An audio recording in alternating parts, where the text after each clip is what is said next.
Bible literature ministry అనుదిన ధ్యానములు November 19 అంశము విశ్వసించువాడు వాక్యము యోహాను సువార్త 6వ అధ్యాయము 48వ వచనము విశ్వసించువాడే నిత్యజీవముగలవాడు. ప్రభువునందు ప్రియులారా, నేటి వాక్యమును ధ్యానించుకుందాము. దేవునితో వ్యక్తిగత సంబంధం లేకుండా చర్చికి వెళ్లేవారిని విశ్వాసులు అని పిలవడం చాలా హాస్యాస్పదం. దేవుని కోసం ప్రాణాలు అర్పించడానికి సిద్ధపడేవారితో సమానంగా వారిని పోల్చడం సరైనది కాదు. ఈ లోకముతో పోరాటం లేని క్రైస్తవులను కూడా విశ్వాసులుగా పిలవడం ఎంతవరకు సమంజసం?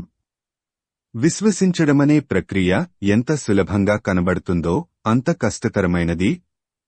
అందుకే విశ్వాసమునకు గుర్తుగా డాలు ఇవ్వబడినది.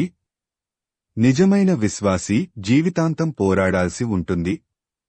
అపొస్తలుడైన పౌలు మంచి పోరాటము పోరాడితిని, నా పరుగు కడ ముట్టించితిని, విశ్వాసము కాపాడుకొంటిని అని 2 తిమోతి 4:7లో విశ్వాసము కాపాడుకునే విషయంలో తన పోరాటము గురించి చెప్పాడు. విశ్వాసము కాపాడుకోవడమంటే చర్చికి వెళ్లినంత, బైబిలు చదివినంత, ప్రార్థన చేసుకున్నంత తేలికైన విషయం కాదు. ఇవన్నీ బయటకు కనిపించేవి. ఇవి చేయడం వలన మనుష్యులకు విశ్వాసులముగా కనిపిస్తాము. కాని నిజమైన విశ్వాసము హృదయానికి సంబంధించినది.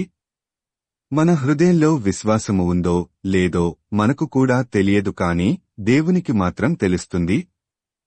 ఎందుకంటే మనం అనుకొనేదే విశ్వాసం కాకపోవచ్చు. ఈ లోకంలో నిజమైన విశ్వాసంతో జీవించేవారికి అనుక్షణం పోరాటము ఉంటుంది. విశ్వాస విషయమైన పోరాటములో జయించువానిని నాతో కూడా సింహాసనమందు కూర్చుండనిచ్చెదను అని యేసు ప్రభువు చెప్తున్నాడు. ప్రకటన 3:21. మనం విశ్వాసులమని చెప్పుకొనినప్పటికీ పోరాటము లేని జీవితం జీవిస్తుంటే వారు ఈ లోకానుసారమైన జీవితం జీవిస్తున్నవాళ్లే.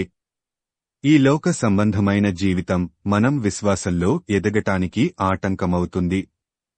విశ్వాస పోరాటములో ఓడిపోయేవాళ్లు ఎవరంటే ధనాపేక్ష కలిగినవారు.